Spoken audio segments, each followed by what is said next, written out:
is time to get creative, and blogger Jen Wilhelm is joining us today to show us how to create a unique look just using a dry brush painting technique. Jen, thanks for joining us. Yeah, thanks for having me. So talk to us a little bit about dry brush painting. So dry brush painting uses just regular, usually latex paint. You can use specialty furniture paints.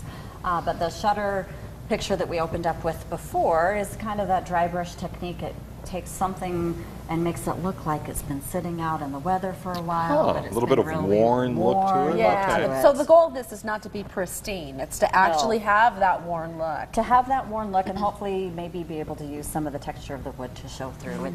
Not full coverage. Not full coverage, just a little bit of a hint and kind of popular in chairs and tables and sorts of Cool. things. So what do we need? So you need a little bit of paint. This one I started with just a sample paint because really with dry brushing, especially for something like this, I'm not even going to use 1/10 of this container. So inexpensive that way.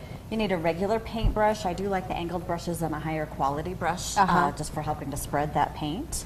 Ideally either a rag to kind of wipe away any extra paint that you maybe have on there, and something to blot your brush with as well.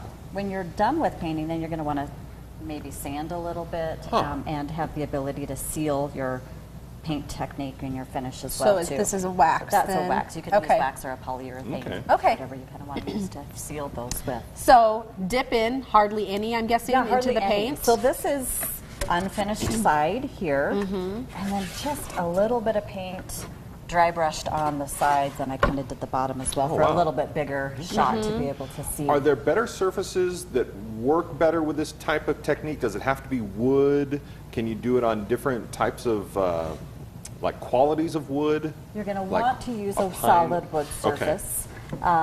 If it's got a little bit of texture to it already, that's going to be great because it'll kind of pick that up and adhere to it a little bit further in one area. As well? Some knots character. in it. Character. Sure, you bet. Okay. So when you're ready to paint, when we say, oh, just a little bit of paint, it's a tiny little bit of paint. Like barely little kind of brush. Oh, wow, the you're very barely tip of your paint brush in there.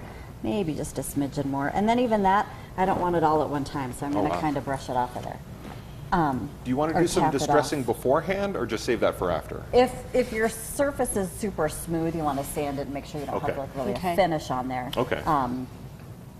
But you don't really need to distress ahead of time. And then the key is to work really fast because the first place that you touch is where you're going to get most of that paint. Well, and I'm guessing that because you have hardly anything on there that it dries really fast. It dries really fast. So you want to work quick and try and spread that paint around. So you're right, it dries super fast. There's not enough paint on there to even show on the palm of my hand. And then kind of just keep working. Oops. Just a section at a time. Don't get crazy there. Don't get crazy with a drop of paint or anything. Yeah. And you're going in one direction. You want to continue to go in one direction all the time. Is that correct? Because you kind of want to because that's what makes it beautiful. Because that's what you're trying to kind of pick up is that grain of wood. Little One Direction reference there.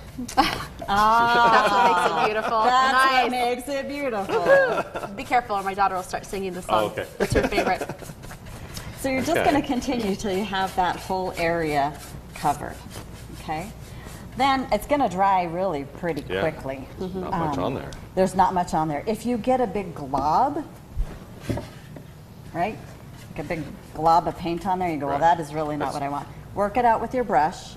Oops. Or that's why you've got a rag or an old sock. I love socks with holes in them. That's still look pretty decent to use with rags. And just kind of wipe it away. Okay. It's actually another technique you can use is to add more paint and then wipe away so that you get just a hint of it on the wood and see the grain and the texture from the wood. With the dry brushing, I see that all of the colors you have here, they're very neutral. They're very earthy and subtle. Yeah. Would you want to do those with a bright red? Like, would a bright red dry brushing look okay, or would it look kind of crazy? I don't know that it would be my favorite, but I'm never opposed to trying something.